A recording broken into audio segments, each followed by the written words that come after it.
leur loyauté s'exprime est symbolisée par le... One Piece, c'était déjà une masterclass à l'époque. Ben oui, mais bien évidemment, mon ami. Tu ne trouveras personne de plus d'accord avec toi que moi, mon ami, mais bien évidemment. leur façon de se battre. Oui. Quand Zoro encaisse un tir d'Usopp pour pas que Usopp et Nami soient la cible des deux frères Nyaban. Ou encore, quand Nami se prend un anneau de Django dans le bras pour pouvoir renvoyer ses katanas à Zoro. Et on finit même par comprendre que le village a en réalité toujours été loyal à Usopp. Quand ils l'ont poursuivi avec leur fourche, quand il est venu leur annoncer l'attaque à venir, ils ne l'ont pas poursuivi parce qu'ils n'avaient pas confiance en lui. Au contraire, ils avaient tellement confiance en lui qu'ils ont joué le jeu jusqu'au bout. Ce qui est assez ironique, quoi. Le mec, il a fait que mytho à chaque fois. Il les faisait chier. Il y a des problèmes. Alors qu'il n'y avait rien. Et au final, qu'est-ce que vous voulez que je vous dise, hein? Ça, c'est quoi, ça? Ça, c'est Eiichiro Oda.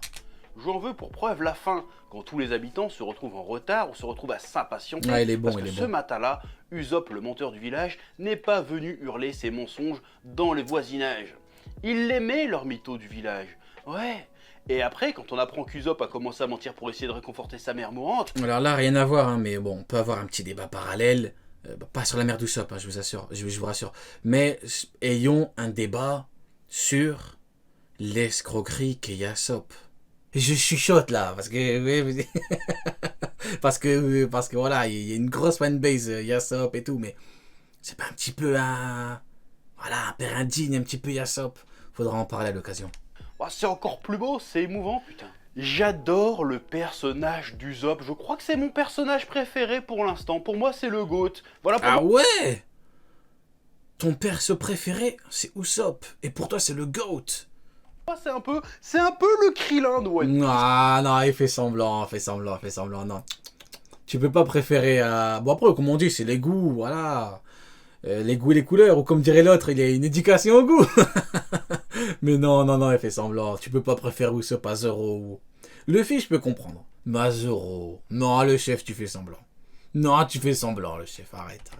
J'ose la comparer. Non, tu fais semblant. Parce que c'est pas le plus grand, c'est pas le plus classe, c'est pas Oui, mais il est courageux, tout. Arrête, tu fais semblant, mon ami, tu fais semblant. le plus fort, c'est pas le plus beau. La comédia dell'arte, là.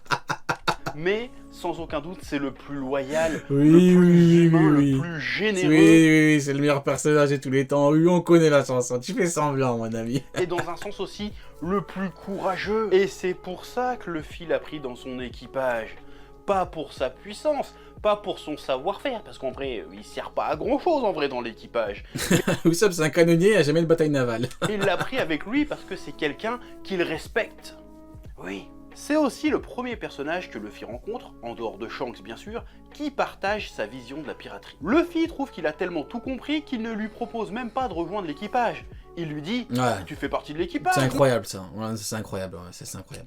Ils sont tellement alignés que pour Luffy, Usopp est une évidence. Mhm. Après, bien sûr, ils ont des personnalités très différentes, hein, c'est pas de ça dont je parle. Et en plus, tu rajoutes à ça le fait qu'Usopp soit directement lié un peu à la mythologie Luffy, à la mythologie Shanks le Roux, de par son père, que Luffy a très bien connu, et tu rajoutes une dimension très cool à leur relation.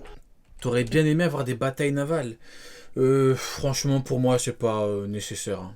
Pourquoi pas, mais en vrai de vrai, c'est pas nécessaire. Hein. Je préfère voir les gens qui sont sur les bateaux descendre et combattre. Ou à la limite, tu as des abordages et combattre sur les navires.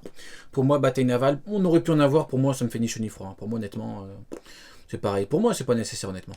Usopp, c'est pas juste un camarade, c'est un petit peu son petit frère, finalement. Et ça, c'est stylé. Oui. Ouais, ça aurait été stylé, hein, ouais, je suis d'accord. Pour moi, c'est juste que c'est pas nécessaire. Après, on aurait pu en avoir plein.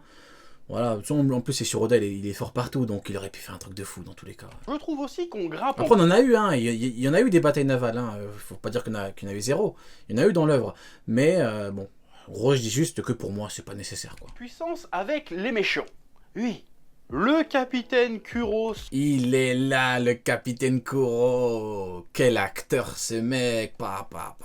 Se démarque vraiment des antagonistes qu'on a eu jusqu'ici.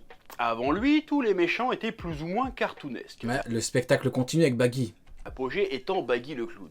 Ici, avec Kuro, on nous propose... Putain, mais regardez le flow du mec, quoi. On va encore faire semblant pendant longtemps ou on va dire qu'il a un flow de taré, Kuro? Au bout d'un moment, les gars, faudrait peut-être arrêter de faire semblant. Osons le dire, c'est bon, crevons l'abcès. Il a un flot de taré, ce mec. Il est incroyable. Hey, Un méchant patient, froid, calculateur, qui pour le coup j'aime pourrait trop, presque j'aime être trop. effrayant avec son attitude glaciale et ses gants genre Freddy Krueger. Mhm. Il dénote aussi de par son design, qui est super sobre comparé au reste de son équipage. Qui Mhm. ont tous une dégaine de cosplayer Japan Expo low cost avec une pancarte Free Hug. Oui, tu vois très bien desquels je veux parler, et oui, j'ai Oh conscience la de- bastos. Quoi? Quoi? qui est super sobre comparé au reste de What? son équipage. Comme diraient nos amis anglophones, what? Qui ont tous une dégaine de cosplayer Japan Expo low cost avec une pancarte Free Hug. Oui, tu vois très bien desquels je veux parler, Oh la et oui, bastos. j'ai conscience de l'ironie de dire ça avec un chapeau de Luffy de Wish sur la tête. Voilà. Oui. Bon, par contre, 10 sur 10, le chara-design de Django, hein, le look Michael Jackson, plus le je me déplace en moonwalk, je survalide de fou. Hein. Ah, dommage que ce soit pour un perso aussi osef, parce qu'il est stylé en vrai. Et on gagne aussi en puissance avec le... Ah bah maintenant, oui, maintenant je comprends pourquoi est-ce qu'au début il faisait truc avec Michael Jackson avec son chapeau. Mais oui, G-Nice, tout s'explique. combat. On a enfin le premier Voilà, ça parle combat. Gomu Gomu Rafale ou un truc du Mhm. genre. Ouais, je crois que je lis la vieille trad sur les tomes que j'ai.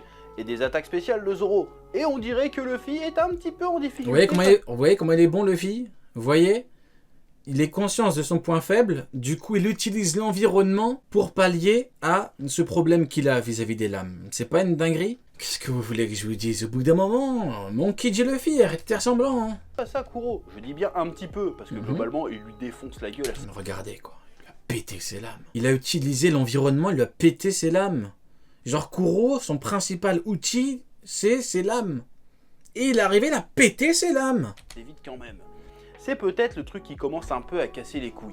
Luffy semble être déjà trop balèze pour que ses fights soient réellement prenants. À aucun instant, on s'inquiète pour lui. C'est un peu relou, mais j'avoue, je comprends l'intention Mhm. derrière. Qu'est-ce qu'il a dit là? Luffy, il a l'air d'être trop fort contre Kuro.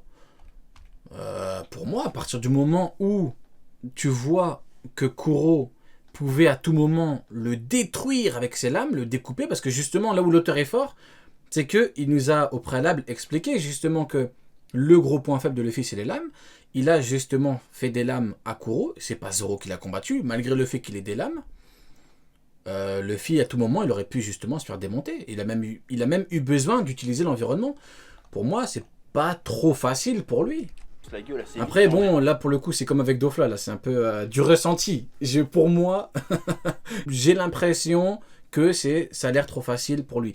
Mais pour moi, ouais, la vitesse de Kuro, pour moi, la combinaison vitesse de Kuro et le fait qu'il utilise des lames, qui est justement, comment dirais-je, le point faible de Luffy, pour moi, justement, je ressentais un petit peu ce danger. Pour vous, non? Remettez-vous dans le contexte de l'époque. Hein. Attends, mais même pas, mais à un moment, Kuro, il arrive, quand il est trop rapide, il le découpe. Hein. Et il y a un moment, il le découpe carrément, mais même plein de fois. Hein. Ah ouais, je vous montrerai pour la rediff, je vous montrerai le moment où il le découpe. C'est peut-être le truc qui commence un peu à casser les couilles. Luffy semble être déjà trop balèze pour que ses fights soient réellement prenants. À aucun instant, on s'inquiète pour lui. C'est un peu relou, mais j'avoue, je comprends. ZKK, Zoro kill Kuro. D'ailleurs, ZKK, là, que le ZKK repose en paix, là. Hein, parce que c'est bientôt la fin d'Onigashima, là, et tous nos anglophones et des anglophones qui ont parié des trucs de fou. Hein. Ah, m'ont envoyé les trucs en DM et tout. Il y a des anglophones qui vont tomber avec le Zoro va tuer Kaido, sinon je désactive, sinon je supprime ma chaîne YouTube et tout. Ah, attention le ZKK. Le ZKK va peut-être reposer en paix. Hein. Attention les gars. Derrière. Il faut déjà qu'on nous montre que Luffy est quelque part déjà trop grand pour S-Blue. Il faut qu'on montre qu'il a les moyens de son ambition. Et comme il est censé être un capitaine, c'est censé être un leader. Donc pour se montrer leader, il doit guider ses hommes d'un point de vue moral, mais aussi en termes de puissance. Donc c'est censé être un des plus grands pirates d'S-Blue, si tu veux. C'est ça qui les a amenés à devenir. ZKK Zoro kill Kumo. Donc c'est normal qu'il soit un petit peu cheaté pour le moment. Je veux dire, il est trop grand déjà pour la mer où il évolue. Il faut qu'il aille ailleurs. C'est pas sa place. Je comprends le délire. Mais ça commence quand même à se voir qu'on cherche toujours une excuse pour pas le faire combattre dès le début. Hein, chez Baggy, on l'avait mis dans une cage. Ce coup-ci, il est hypnotisé parce qu'il est con. Ce sera quoi la prochaine? Même si pour la Il a l'impression que c'est trop facile, bon bah écoutez. première fois, le fait que Luffy ait défait un pirate, ça joue en sa faveur. Ça commence à asseoir un début de réputation pour Luffy et son équipage. Zéro kill casse criminel, franchement. La réputation d'un pirate étant un des sujets Zéro kill Kobe. de l'arc, hein, on l'a vu tout à l'heure. Donc déjà ça c'est pas mal. Oui. Cet arc, c'est aussi l'arrivée d'un autre membre de l'équipage. Je parle bien sûr du Vogue Merrick, qui est un peu introduit de manière osef dans le manga finalement, mais qui marque un changement de statut. Luffy et son équipage sont vraiment un vrai équipage à partir de maintenant.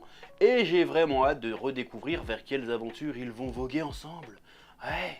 Bref, encore une fois, un arc très stylé, très divertissant, très cool, avec une histoire assez dense qui raconte plein de choses, un propos très intéressant, très bien rythmé, des bonnes bagarres.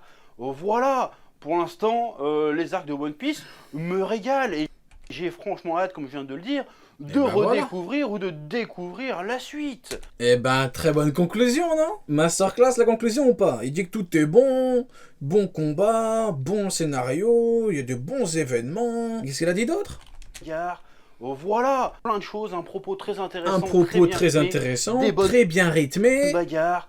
Voilà, pour l'instant, les arcs de One Piece me régalent, régalent et bah j'ai voilà. franchement hâte, comme je viens de Il le s'est régalé et nous aussi on s'est régalé. Eh oui. de redécouvrir ou de découvrir la suite. Voilà, donc moi tout ce que j'ai à dire c'est rendez-vous pour le prochain épisode de Bah voilà. One Pissologie, bah écoutez, c'est très bon. ザ・ワールド時を止まれ